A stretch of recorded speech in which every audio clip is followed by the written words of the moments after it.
Check this out.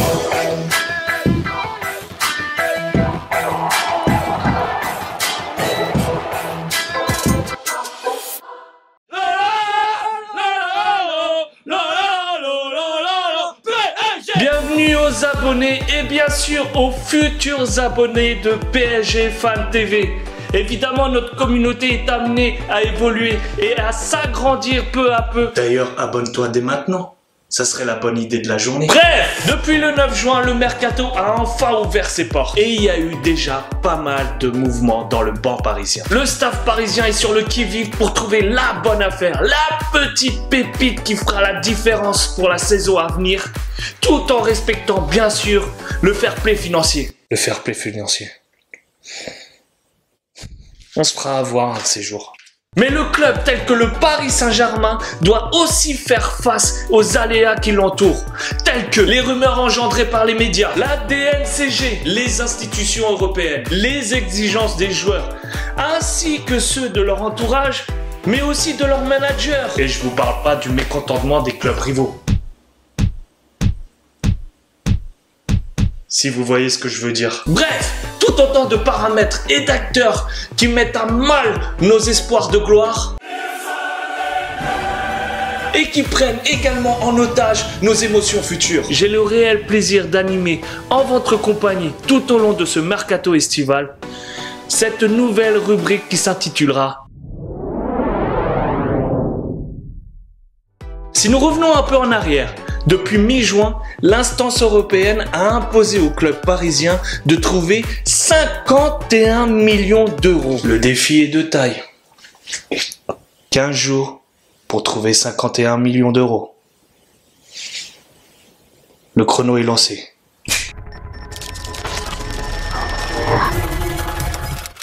Le Celtic lève l'option d'achat de Hudson-Edouard pour 10 millions d'euros avec aucun bonus inclus, mais avec un pourcentage à la revente. Le jeune attaquant de 20 ans devient le joueur le plus cher de l'histoire du club et inscrit tout de même 9 buts pour 22 matchs.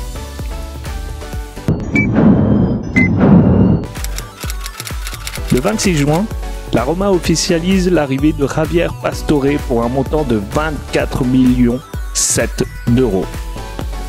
Arrivé en 2011 au sein du club de la capitale pour 42 millions en provenance de Palerme, à l'époque un record de transfert pour le PSG, l'Argentin était devenu l'un des symboles du projet qatari. En 7 ans, El Flaco a disputé 270 matchs avec le PSG et a inscrit 45 buts tout en délivrant 56 passes décisives, le classant parmi les plus grands passeurs de l'histoire du PSG aux côtés de Savet Susic et Mustapha Daleb.